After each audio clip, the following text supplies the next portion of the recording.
सत साहिब सतगुरुदेव की जय। बंदी छोड़ कबीर साहिब जी की जय। बंदी छोड़ गरीबदास जी महाराज जी की जय। स्वामी राम देवानंद जी गुरु महाराज जी की जय हो।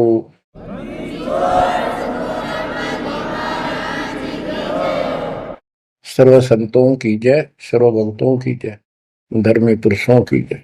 श्री काशी धाम की जय, श्री सुडानी धाम की जय, श्री क्रोथा धाम की जय, श्री बरवाड़ा धाम की जय।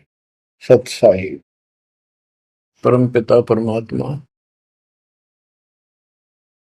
कबीर जी की असीम मृदा से बच्चों, आज आपको अपने घर का पता चला। ये अरहट वाले कुएं में, ये अरहट का कुआ लोई या गलबंदा है सब कोई, कीड़ी कुंजे पर अवतारा, हर हट डोरी बंधे कई बारा। इस हर हट जैसे कुएं में बहुत बार चक्कर काट चुके हो। अब इस झंझट से छूटने का समय आ गया। आप किसी से पूछ लो, कोई भी मरना नहीं चाहता, पर सबको पता यहां रह भी कोई नहीं गा। यह समस्या क्यों है? ये इसलिए है कि अब मृत्यु अच्छी चीज नहीं, सबसे घटिया ये है। फिर उम्र दोस्त था, जब तक जवान रहता है रोजी रोटी के चक्कर में उलझ जा रहा है, बस की बात नहीं। यहाँ की व्यवस्था ऐसी है, छोटे छोटे बच्चे होंगे, उनके पालने के लिए मर मिटता इंसान, और करना पड़े, देखे जहां भूखे बैठे। तो ये मजबूरी है अपनी। और फिर सारा जीवन बच्चों को पाल पोस कर पढ़ा कर शादी कर दी, उनके बच्चे हो गए।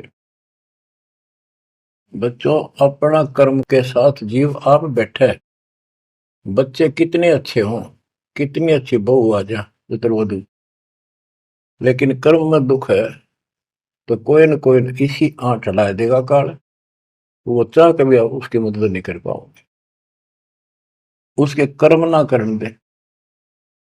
जैसे आपको बताया, या फिर कोई ऐसी बीमारी हो जाएगी, बच्चे भी, बेटा भी, पुत्र वधु भी दोनों बैठ कर रोने जाएंगे, और वो चिल्लाए जा। सास या ससुर कोई भी है, वो कर्महीन इंसान दुखता होंगे, वो दवाई भी जो आ सके हैं अच्छे हॉस्पिटल में ले जाएंगे, लेकिन उस दुख उस दर्द 2900 न कौन मिटा होगा।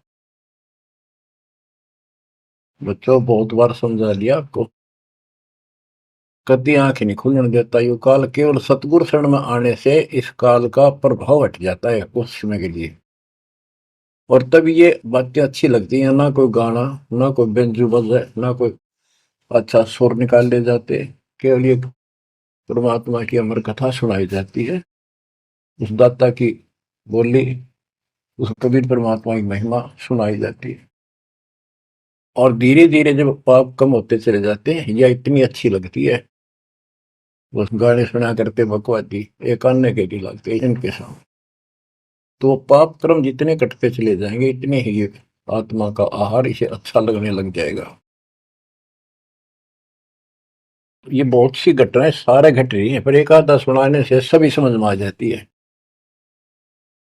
एक व्यक्ति को अधर्म मार गया, पैरालिसिस होगा, और उसके 4 एकड़ जमीन थी, उन्हें 16 एकड़ बढ़ा दी। सारी जिंदगी मेहनत करी खूब कंजूसी के साथ। भगवान को जाने कौन था, कोई सुनता ही नहीं भगवान के बारे में। तो उसको 4 लड़के हो गए, चारों की शादी कर दी, चारों अलग अलग हो गए, उसको पैरालिसिस हो गया। अब उसको कोई नहीं उठा उन चारों में, और बच्चे उसके पास से निकल जा। गांव के व्यक्तियों को पता चला, वो आए, उन बच्चों को समझाया, भाई बाप है, इसने कितना कुछ किया तुम्हारे लिए, कुछ तो शर्म करो। तो एक ने शर्म के मारे कुछ 10-5 दिन करी सेवा, फिर छोड़ दी। फिर उनके रिश्तेदार बुलाए, पंचायत हुई, रिश्तेदारों ने ये कर दिया, भाई इसके 16 किला ने 5 हिस्सा में बांट दो। तो 3 एकड़ जमीन तो इसका हुआ है, इसको दो, 3 किले इसके छोड़ दो, और जो इसकी सेवा करेगा वो लो। तो छोटे वाले की पत्नी बोली जी हम ले लेंगे, हम संभालेंगे। वो लालच में वो बला ले ली, बला हो जाती है ये कर्महीन इंसान, और 1 महीने बाद से फिर छोड़ दी। फिर गांव के व्यक्ति आए, बोले भाई क्यों नहीं संभालते तुम? वो बोलिए किले भी ले लो, मारो बस का कोई सबके बीच में। तो गांव के लोगों ने एक नौकर किया, 3 एकड़ जमीन में से उसका जो खर्चा वर्ता उसको ध्यान लगे। तो जब वो पंचायत हो रही थी, बताओ था एक आदमी, और हमने देखा कई जगह ऐसी घटना घटी। तो जब वो पंचायत में आ रहे थे, रिश्तेदार आ रहे थे, वो खाट में पड़ा पड़ा नाड़ नाड़ हल्ला, और पोता आ गया उसका। उस पोता ने इतनी दूर खड़ा था वो, 5-7 फुट, और नो करा नाड़ का नहीं, अकबर आजा, आजा लाट कर भाई नो, नाड़ नाड़ लर्ज की नो दिखा कर मैं इससे प्यार करना चाहता हूँ, और वो दूर बात। तो वहां बैठे उपस्थित व्यक्ति बोले इन बेटा ने तो कर दी इतनी छोटी मालस, इन पोते ही कसर रह रही है, ये करेंगे। तो यहाँ अध्यात्म ज्ञान आता है। जो काम करण का था कर्महीन ने वो तो करया कोई नहीं, जिसके दुख भी टला हो, बेटा बेटी पुत्र वो दूर सब न अच्छा लगा हो। तो बच्चों यू काम करण का है, यह सबके साथ बढ़ जाएगी जाए भगवान की शरण में नहीं रहता। 3 बातों को देखकर दास को और अधिक दृढ़ता लगी और भगवान के प्रति तड़पने लग गया। ये सचमुच तो पहले देखा है सब पता, और भी सामान्य बातें देखी ना, बीमार हो तो भी माता पिता बैठे बैठे देखे जा, और वस्तु के लिए पुकारे जा, कोई सुनने तैयार नहीं था।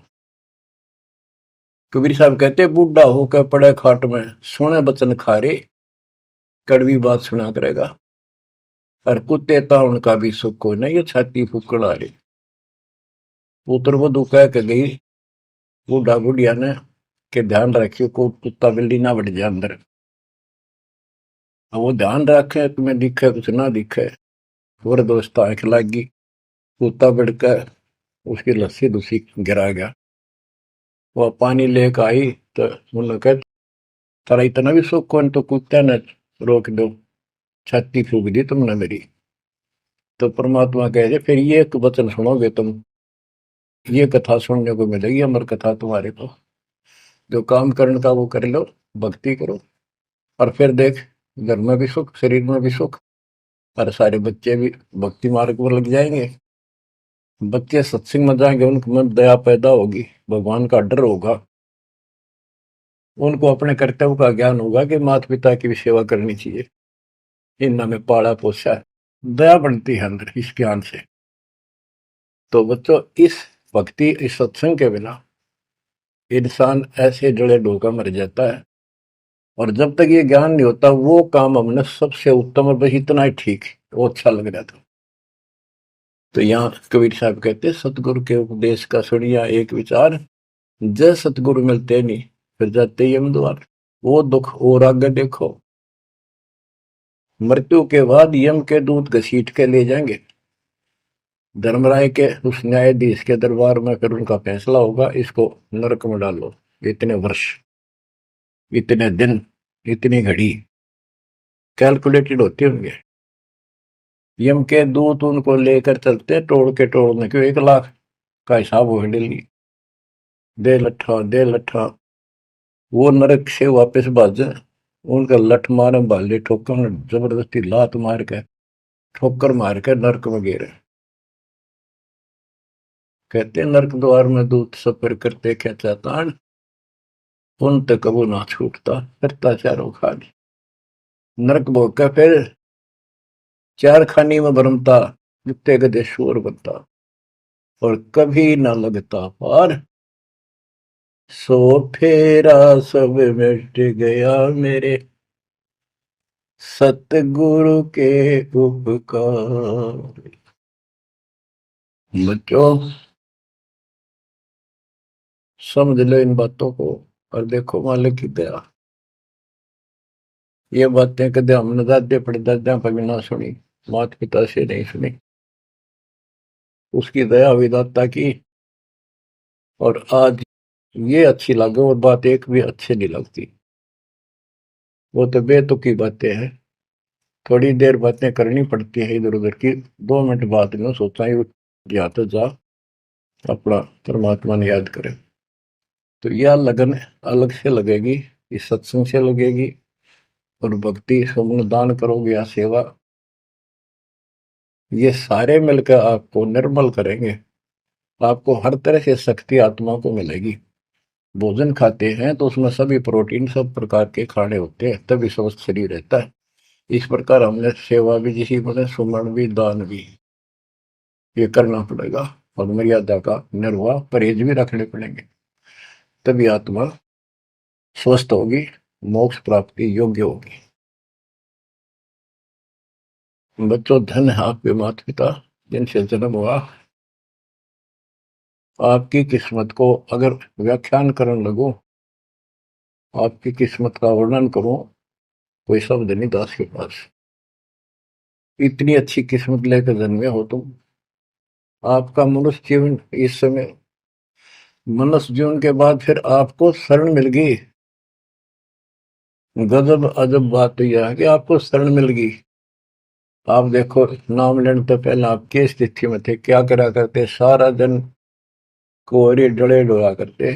और मजदूर, काल के मजदूर थे, बस पेट के मजदूर, बाचे बाचे आंडला थे। कोई भी अच्छा काम चाह कर भी नहीं कर पावा थे।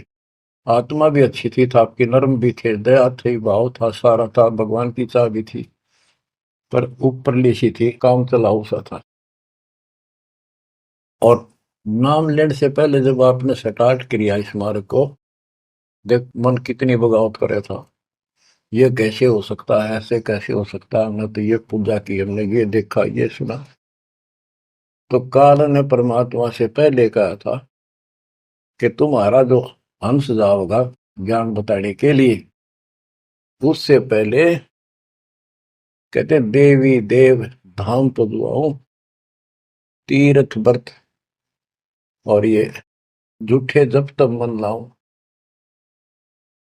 इस तरह की सारी शास्त्र साधना से इनको इतना मूर्ख बना दूंगा कि कोई भी उसके ज्ञान को सुनेगा नहीं।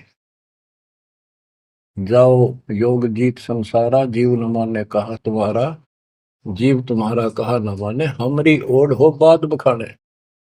हमारी ओर होकर बात विवाद करेंगे तुम्हारे साथ। बच्चों, इन बातों को याद रखो। इस जीवन की सफलता है कि इसमें परमात्मा प्राप्ति हो। आप इसके निकट आ चुके हो। आपने जो भक्ति स्टार्ट करी, आपकी यही दशा थी। कति मन मान कर राजी नहीं था।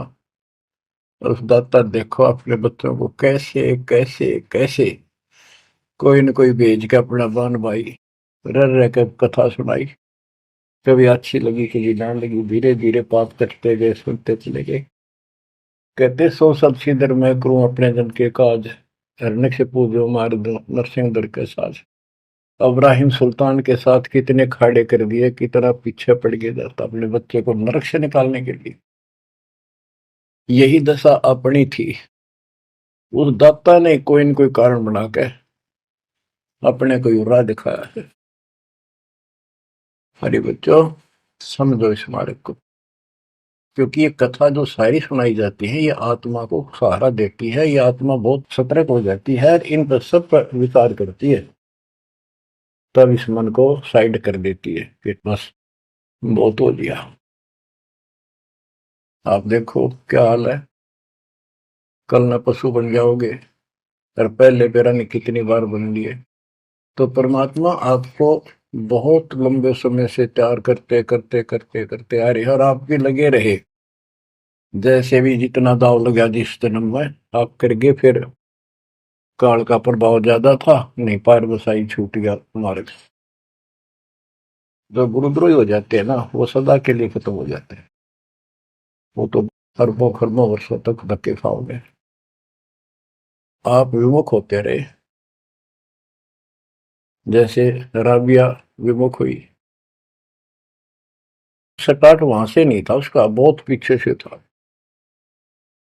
लेकिन भक्ति की चाह बनी रही, दाता फिर मिलते रहे। परमात्मा कबीर साहब कहते हैं, मेल अठेले जाइयो, तीर्थ धाम पर भटकियो, मेले बड़ा मिलाप, पत्थर पानी पूजते हैं, कोई साधु संत मिल जाओ। जब तक भगवान नहीं मिला तब तक ये आस्था भी बनी रहनी चाहिए। इसलिए परमात्मा कुछ लोगों को जो संस्कार तो निकाह होता है, कोई मत्था टेक के किधर जाके, और कुदरती वो संस्कार आ जाता, उसकी आस्था बनी रहती है वहां पर, तो भगवान में चाह बनी रही। कई नरसिंह बन कई इसने आना पड़ा, काल ने तो मस्तरवा दिया था, प्रहलाद भगत की आस्था खत्म हो जाती, दाता रक्षा नहीं करते, सारे समाज में आस्था खत्म हो जाती मनुष्य जीवन में, कि भगवान है ही नहीं करे। और ईशा दिखा दिया भगवान, आज तक याद है भगवान है, इसलिए हमारी चाह बनी रही परमात्मा के प्रति। तो बच्चों, परमात्मा की असीम रजा आपके ऊपर। परमात्मा 600 साल पहले हमें राह दिखाने लगे थे, और उसी समय से आज तक बीच में अपने संत गरीबदास जी को बीच में मिले, इस भक्ति को फिर से जीवित कर गए, इस अध्यात्म ज्ञान को फिर से कभी खम्भ रोप गए, इनके माध्यम ये यथार्थ ज्ञान देख। और 300 साल से अमर ग्रंथ यहाँ पढ़ा करते थे गरीबदासी, गरीबदास के 12वें पंथ वाले। मेरे गुरुदेव के अतिरिक्त किसी के पल्ला नहीं पड़ा, उन्होंने दास को दिया ये खजाना, उसके बाद गहनता से इसका अध्ययन किया, आशीर्वाद उनका रहा। आज ये खजाना खोल दिया, गुरुदेव का आशीर्वाद, कबीर साहब का वचन, 5505 कलयुग बीत चुका, तो ये खेल तो होना ही था। और यह गंगा आएगी, मोक्ष करने वाली असली गंगा, ये है सत्संग। इसमें जो स्नान करेंगे, सत्संग सुनेंगे, मोक्ष तो इन आत्माओं का होगा। अब्राहिम सुल्तान को कैसे निकाला, उसके कोरडे तक खाए मालिक ने अपने बच्चे के, बता के लागत था, क्या नाता था उससे। अब यहां विचार कर लो, उसका हमारे से क्या नाता है, कितना गहन नाता है। वो हमारा पिता है, वही हमारी माँ है। उस परमात्मा में हमारे प्रति माँ और पिता दोनों का मोह है, कितना जबरदस्त हो सकता है वो देखो। तुम अपनी गलती से फंस गए, पर वो बैठा उस पर भी नहीं जाता खाली, कि कुछ तो निकालो काल के जाल से। आप आंख खोलो, इस मार्ग को दृढ़ता से ग्रहण करो, बच्चों वाली बातें छोड़ दो, सारा संसार एक तरफ हो जाए, आपने एक तरफ होना पड़ेगा। जैसे मीराबाई को कहा उसकी माँ ने, सत्संग में जाना मीरा छोड़ दे, आए मारी लोग कर तकरार, सत्संग में जाना मीरा छोड़ दे, सत्संग में जाना मेरा ना छूटे, सत्संग में जाना मेरा ना छूटे, तारी चाहे जड़ कमरो संसार, सत्संग में जाना मेरा ना छूटे। इस दशा में, इस स्थिति में आपको आना पड़ेगा।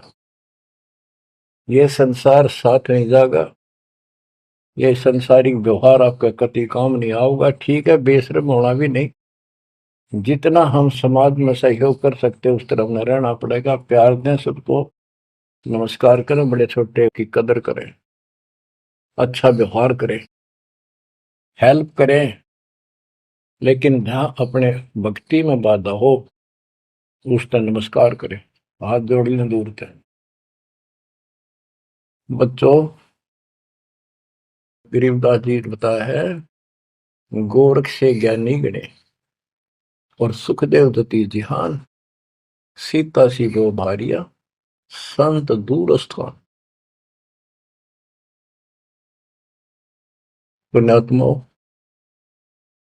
आपको अध्यात्म सिलेबस, ये अध्यात्म का पाठ्यक्रम पढ़ाया जा रहा है, दास टीचर है, और इसको बार बार रटवाऊंगा, बार बार समझाऊंगा, क्योंकि टीचर सारा साल उस सिलेबस को रह रहकर रिपीट करवाया करे, तब बच्चों के आत्मा में, उसके मन में, बुद्धि में वो सेट होता है।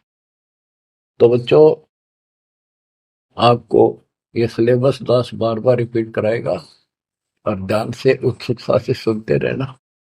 परमात्मा के ज्ञान को, सत्संग को सुनो जब कति एकाग्र चित्त से सुनो।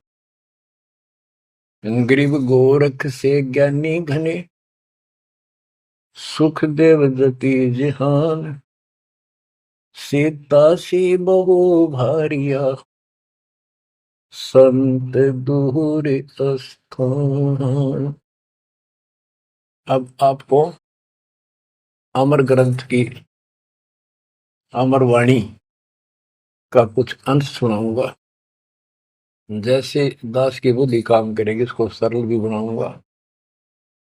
गरीब यज्ञ जब पांडव राजा, नो ना तो नहीं ना दुबाजा, 84 सिद्ध रिद्ध सब मोहे, पूर्ण ब्रह्म ध्यान नहीं जो है। अब क्या बताना चाहते हैं संत गरीबदास जी, कि जब पांडवों ने अश्वमेघ यज्ञ रची, तो उसमें 33 करोड़ देवता, 88,000 ऋषि, ब्रह्मा विष्णु महेश तक उपस्थित थे, 12 करोड़ ब्राह्मण, और ये गिरिपुरी, इनका गिनती नहीं, 56 करोड़ जहां थे या दो, शंख पचायन नहीं बाजा ना दो। तो कहने का भाव ये है कि गोरख से ज्ञानी गणे, सुखदेव जति जिहान, प्रसंग ये है। और सीता सी बहु बारिया संत दूर स्थान। पांडवों ने अश्वमेघ यज्ञ क्यों की थी? श्री कृष्ण जी जो उनके गुरु थे, त्रिलोकीनाथ विष्णु अवतार, उन्होंने बताया था कि तुमने, क्योंकि युधिष्ठिर जी को भयंकर स्वप्न आने लगे, बेचैनी होगी, भूख गई, रात की नींद गई, वैद्यों से इलाज करा लिया, कोई आराम नहीं हुआ। श्री कृष्ण जी के गुरु थे, उनसे समाधान जाना और कारण पूछा कि ये हुआ क्यों। तब श्री कृष्ण जी कहते, तुमने जो बंदूक घात किए हैं, युद्ध में, महाभारत में आदमी मारे और अपने प्रियजन मारे, रिश्तेदार मारे, ये पाप वो हानि कर रहा है, वो सेध रहा है। समाधान ये है कि अश्वमेघ यज्ञ करो और पूरी पृथ्वी पर न्योता दे दो, कोई आओ, धर्म यज्ञ करो एक, और धर्म यज्ञ सफल होगी तो तुम्हारा यह दुख दूर होगा, अन्यथा नहीं होगा। और यज्ञ संपूर्ण होने की, सफल होने का चिन्ह बना दिया, बता दिया निशानी, कि एक शंख 5 मुंह का, पंचानंद शंख, उसको पंचजन्य भी बोल देते हैं, पंचायन, आनंद माने मुख होते हैं, पंचानंद 5 मुख का शंख एक अलग स्थान पर रखा जाएगा। वो कोई बजाएगा नहीं, आप पर बाजेगा। वो बाजेगा तब जब कोई पूर्ण संत, अच्छी करने वाला उसमें भोजन खा लेगा। तो 33 करोड़ देवता बुला लिए, 88,000 ऋषि आगे, 12 करोड़ ब्राह्मण आगे, तो किसी से भी शंख नहीं बजा। न्योता देने के लिए चारों पांडवों की चारों दिशा में ड्यूटी लाई थी, युधिष्ठिर ने छोड़ दिया कि भी न्योता दे का निमंत्रण दो।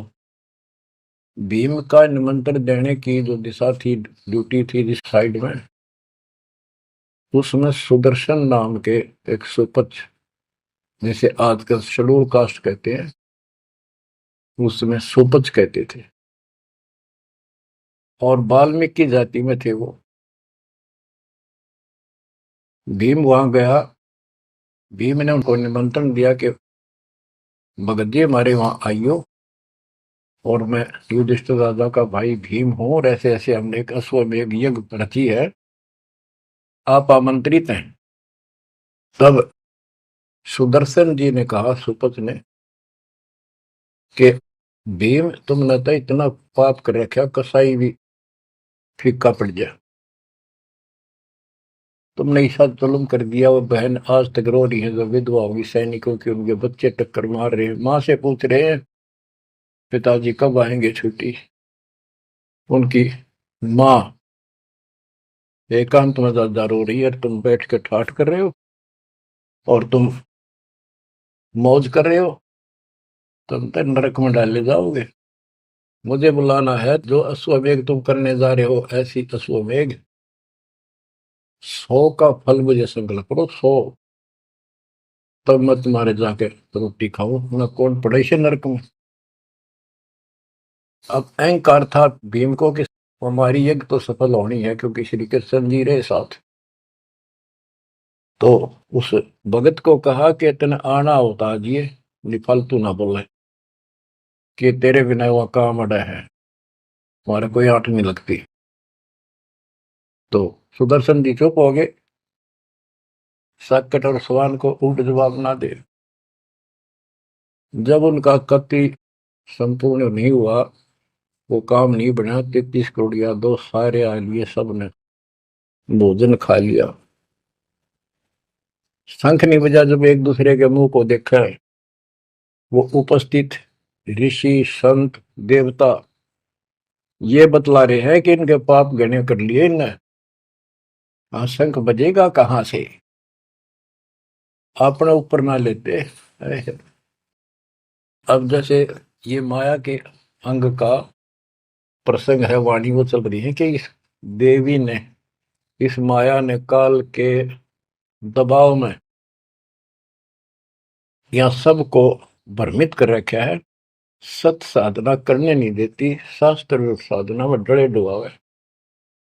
कर तो काल रहा है, लेकिन यह उसके दबाव में आ गई, या क्या करे, फंस गई, इसके साथ आकर निकम्मे गए। तो बच्चों, तब युधिष्ठिर बोला, महाराज हमारे पाप गणे हैं भगवान, ये तो कभी नहीं बच जाए। तो मन पता है क्या हाल हो रहा है, वो मेरे स्वप्न में भी दिखाई देते, वो बच्चे रोते हुए, उनकी विधवा रोती हुई टक्कर मार रही है। कृष्ण जी बोला, भाई इस शंख न बजाने वाला आया को नहीं। भीम को बुलाया कि बताओ इस साइड में किसकी ड्यूटी थी निमंत्रण देने की, कि भीम की थी। भीम से पूछा कि तुम ऐसे ऐसे एक सुदर्शन नाम का संत है, उसको न्योता नहीं दिया। वो बोला, जी निमंत्रण दिया था, पर वो तो कुबोल आदमी है, ये बातें बोली है कि तुम पापी हो, अपराधी हो, वो तो गलत बोला। कृष्ण जी बोले, आपने क्या कहा। भीम बोला, मैंने कह दिया तो नाना होता जी, आपने ना तो मत आइए। श्री कृष्ण जी बोले, सारा काम खराब कर दिया, साधु संतों से ऐसे नहीं बोलना चाहिए, वो जो कहते हैं उसमें कोई दम होगा बात में। तुम तो सारा काम बिगाड़ दिया, अब बता क्या करेगा। इतना पैसा लग गया, बात वही की वही, ओडे मुंह हो गया भीम का, कहते माँ चिरा था, तक के दिफा था। श्री कृष्ण जी बोले, बैठ साले, रथ तैयार करो। उस दौरान जब यह घटना घटी, उसमें परमात्मा करुणा में नाम से प्रकट थे कबीर साहब, और सुदर्शन उस करुणा में परमात्मा के बच्चे थे, शिष्य थे। सुदर्शन जी ने अपने गुरुदेव को जाके बताया कि महाराज ऐसे ऐसे वो भीम आया था, और मैंने उसको बोल दिया भाई ऐसे ऐसे कर। परमात्मा बोले, भाई वो यज्ञ तो उनकी पूरी हो को ना, उन तो वो सारे माया के पुजारी बैठे हैं, वह फिर आओगे, तू खिसक जाए यहाँ पे। सुदर्शन जी तो निकाल दिए, परमात्मा सुदर्शन रूप बनाकर बैठ गए। पांचों पांडव छठे कृष्ण जी गए, 1 योजन 12 किलोमीटर दूर रथ से उतर लिए और पैदल चल पड़े। जाके श्री कृष्ण जी ने दंडवत प्रणाम किया तो पांडु तापा मरे पड़े थे, पांचवा ने उन्होंने किया। तब सुदर्शन जी बोले, अब सुदर्शन जी कहूंगा मैं, क्योंकि ये फिल्म है, फिल्म में जो रोल जो करता है वही बोला जाता है। सुदर्शन जी ने कहा, आओ त्रिलोकीनाथ, कैसे आना हो गया। श्री कृष्ण जी बोले, हे सृजनहार, हे सारी सृष्टि के रचनहार, आप जानी जान हो, ये पांडव है और ऐसे ऐसे नहीं, अश्वमेघ यज्ञ की है वो, आपके बिना संपूर्ण नहीं हो सकती। आप दया करो और भीम की गलती को माफ करो। सुदर्शन जी बोले, भाई मैंने जो शर्त रखी थी वह पूरी कर दो। भीम ने पूछ लो क्या शर्त थी मेरी, वो जी पता हमारे को। तो श्री कृष्ण जी ने कहा कि संत मरण को ऊंचा लियो, तज माया अभिमान, जो जो कदम आगे रखे, सो सो यज्ञ समान। ये देख लो, किसी में इतना भी अहंकार नहीं है। आज ये कति टूटे पड़े हैं, सारा खर्च हो लिया पैसा, बात वहीं खड़ी है। और वहां से लेकर यहाँ तक हम आए हैं, जितने हमारे कदम बढ़ते हैं वो सौ सौ यज्ञ समान, वो एक कदम एक यज्ञ के समान है। अपनी सौ रख लो, बाकी हमारी जोड़ी में डाल दो, हमारा भी कल्याण हो। यानी आदिन्य का भाव संत के सामने होना चाहिए। संत के साथ भगवान होता है, भगवान को अहंकार कति पसंद नहीं। तब साधु भूखा भाव का, धन का भूखा ना, ना किसी में माँ का भूखा। उससे पहले जब पहली बार यो भीम गया था तो निमंत्रण देने, एक तालाब में नहा का आया था और उसमें खूब गोते मर मर नहाया, पैर भी नहीं टिके थे। सुदर्शन जी बोले कि भीम, यह मेरी माला तार के दिए खुट्टी पर था। भीम चला, खुट्टी पर हुआ माला सुमरनी तारन लग गया। उस पर उतरी नहीं, टस से मस नहीं हुई, पसीने आ गए। जब सुदर्शन जी बोले, भीम उधर बड़ी डींग मारा था कि युद्ध नहीं जीता जाता, एक का मारू था 10 मरे थे। अरे ये माला ना उठी तेरे थे, छोड़ के आ गया, दूर खड़ा हो गया।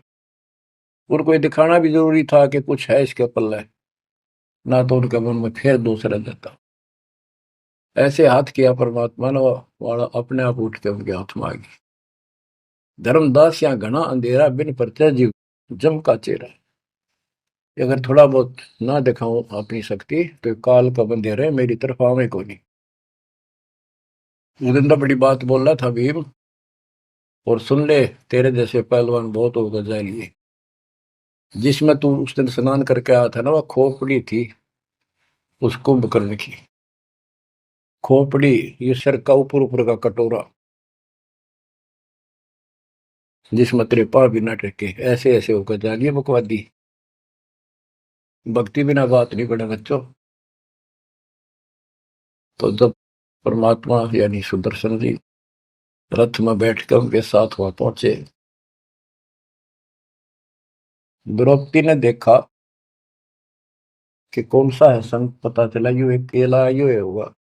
तो तभी उसके मत्था ठन गया कि इससे क्या होता, ये इतने ऋषि में ऋषि बैठे तो पशु फलाना। फिर श्री कृष्ण जी ने कहा, द्रौपदी बढ़िया भोजन तैयार कर, संत खाना खाओगा तारा काम बनेगा। तो द्रौपदी ने सोचा बढ़िया भोजन बनाऊं, कई प्रकार के पकवान बनाकर थाली में नारी नारी कटोरिया में रख कर दिए। पर सुदर्शन जी जो है वह 5 ग्रास खाते थे। वो अपने मनमुखी होते, पर रोल उसी का करना था परमात्मा। ये कुछ भी करते रहो, भक्ति ठीक करो बस। तो उन सब में से थोड़ा थोड़ा मिला के इकट्ठा कर लिया, खिचड़ी ही बना ली, कति रला दिए कि सारे पकवान वहां मिल जाए और सबका भोग लग गया। द्रौपदी मन में सोच रही थी, मैंने 1 घंटे तक आंख पड़वाई दूं मैं, और इतने बड़ी आइटम बढ़ाए। अक्षंत खाओगा, उंगली चाटेगा, हर सरा होगा किसने बनाई है सब्जी रोटी। और इसने कुछ करना आता ना और ना शूद्र का शूद्र, ये कहाँ के शंख बजाएगा ये। अब परमात्मा ने यानी सुदर्शन जी ने 5 ग्रास खाए, 5 बार शंख बोला। वो युधिष्ठिर जी बड़े खुश हुए, कृष्ण जी से कह रहे आपने बड़ी दया करी, बड़े महापुरुष खोज के लाए, हमारा तो काम बन गया। कृष्ण जी बोले नहीं बना, ये तो शंख कंटिन्यू बजना चाहिए था, अखंड, और काफी देर तक स्वर्ग तक सारी पृथ्वी पे इसकी आवाज जाएगी, धीमी धीमी मीठी मीठी प्यारी प्यारी, तब सफल होगी। युधिष्ठिर बोले हे भगवान, अब कौन रह गया, किसको लाओगे। बोला भाई इस वाल्मीकि के बाल सब ना ही 3 लोग, ये के वाल्मीकि दिखे तुमने, इसके एक बाल के समान भी 3 लोग नहीं है, इतनी ताकत है इसमें, इतनी भक्ति की शक्ति है। अपने घर में कमी है वह खोजते। द्रौपदी बुलाई, द्रौपदी से कहा कि बहन साची बता, तेरे कोई दोष आया इस महापुरुष के प्रति, तो उसने सारी बता दीजिए, ऐसे ऐसे मेरे मन में दोष आया। द्रौपदी शुक्र मना तेरे घर पर टूक तोड़ ली, इसने आकर खाना खा लिया। अपने घर सब 2 रोटी खाकर सोते हैं, कोई भूखा नहीं सोता, भगवान सब न दी है। इस तरह का अहंकार करने से काम नहीं बनते। इसके चरण धोकर पियोगी ना, जब तेरे अंतःकरण का पाप भी दूर होगा और कुछ राहत भी तब मिलेगी। अमृता क्या नहीं करता। द्रौपदी लाई बढ़िया सी थाली परात उठाकर चांदी की, और उसमें लोटा लेकर संत के चरण धोए, गाल के कटोरे में पीण लगी। कृष्ण जी बोले बहना दा मुझे भी देना, ईशे महापुरुष का चरणामृत कद कद मिल रहा है। तो आधा द्रौपदी ने पिया, आधा श्री कृष्ण जी ने। और फिर वो देखो अखंड बाजा, वो ऐसे ढंग से बजाए तो धीरे धीरे धीरे धीरे सुर बढ़ता चलेगा, स्वर्ग तक पूरी पृथ्वी पर आवाज गई, कण कण में सुनाई दिया। और जो पेड़ थे पौधे पूरे के पूरे बसंत की तरह फूल आ गए और खिल गए, इतना सुंदर मौसम होगा सुहावना। गोरख से ज्ञानी गढ़े और सुख दे जति जिहान, सीता सी गो भारिया संत दूर स्थान। संत को ऊपर दिखावे से ज्यादा मीठी मीठी लंबी चौड़ी कथा सुनाने से, अटपट करके प्रवचन करने से पहचाना नहीं जा सकता। तो बच्चों, न जीव की सी बुद्धि है को पहचान दे, पहचान लिए होते तो कबीर भगवान आए न थे, संत गरीबदास जी आ रहे कहने गए। अब बच्चों आपको थोड़ी सी अमृत वाणी सुनाता हूँ। ग्रीव फिर पांडवों की यज्ञ में शंख पंचायन टेरे, 12 कोटि पंडित जहां पड़ी सबन की मेरे। यज्ञ रची जब पांडव राजा, नौ नाथों ने नादू बाजा। उस यज्ञ में 9 नाथ, 84 सिद्ध, 33 करोड़ देवता, 88,000 ऋषि, 12 करोड़ ब्राह्मण और 56 करोड़ यादव जो श्री कृष्ण के वंशज थे, जो पांडवों के रिश्तेदार थे। क्योंकि श्री कृष्ण जी की बहन सुभद्रा अर्जुन के ब्याही थी। या क्या कहते हैं, यज्ञ रची जब पांडव राजा, नौ नाथों ने नादू बाजा। 84 सिद्ध रिधि सब मोहे, पूर्ण ब्रह्म ध्यान नहीं जो है। अब माया के उनकी वाणी पर देखो छिए, इन्होंने बताया है कि 84 सिद्ध 9 नाथ ये रिद्धि सिद्धि में उलझा रखे थे। 84 सिद्ध रिद्धि सब मोहे, इन्होंने पूर्ण ब्रह्म ध्यान नहीं जो है, पूर्ण परमात्मा की भक्ति नहीं करी।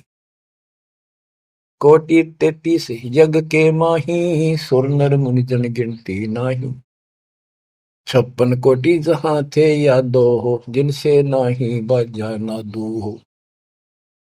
कोटिक वक्ता वेद उचारी, ना बयम संपूर्ण सारी। सर दर्शन की गिनती नाही, अनाथ जीव जी में बो माही। ओहो, सर दर्शन ये गिरिपुरी कहती है बहुत गड़े आए हुए थे, और अनाथ जीव भी बहुत गड़े आए। सुर नर मुरजन तपा सन्यासी, दंडी वृत्त बहुत उदासी। कामधेनु कल्प वृक्ष ही लाए, तीन लोक के सुर नर आए। पांचों पांडवों कृष्ण शरीरा, जिनसे यज्ञ बही निधीरा। होय होय, पांचों पांडव और श्री कृष्ण जी वही खाना खा चुके थे, उनसे यज्ञ बही नहीं थीरा, उनसे यज्ञ नहीं हुई पूरी।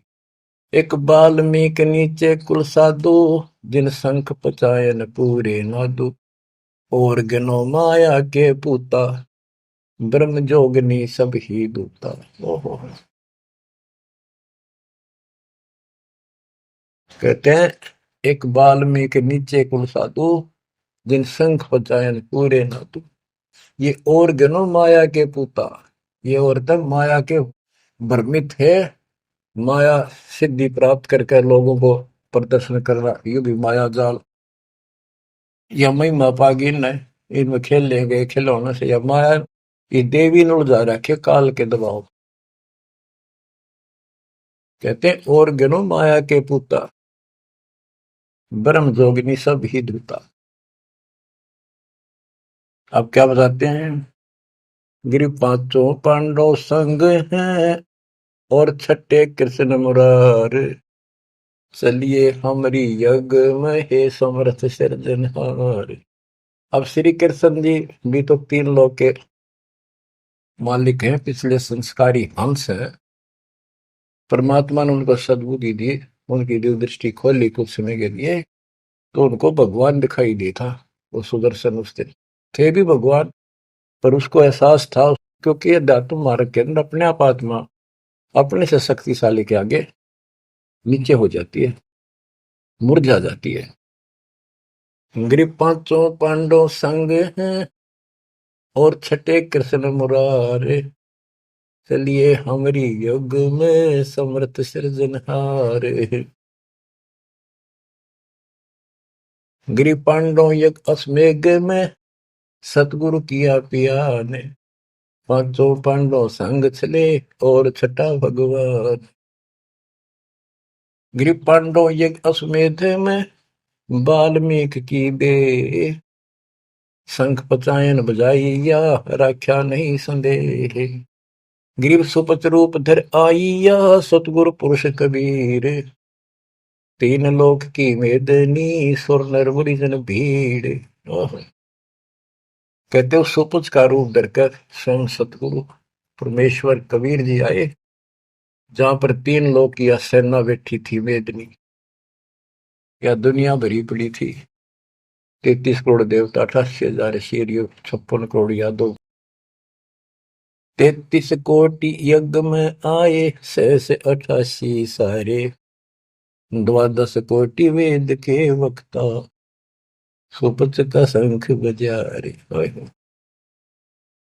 के 33 करोड़ देवता, 88,000 ऋषि, 9 नाथ, 84 सिद्ध, 12 कोटि वेद के वक्ता ब्राह्मण, ये सारे वहां पर बैठे थे। उन तो ये छोटा सा काम नहीं हुआ, 3 ताप के अंतर्गत पांडव दुखी हो रहे थे। तुम कौन राम का जपते जापम, ताते कटे ना तीनों ताप। तो बच्चों, परमात्मा की आपके ऊपर असीम रजा है, आपको पूर्ण परमात्मा की भक्ति मिली, पूरा सतगुरु मिला, आपको मोक्ष दे दाता सच्चाई।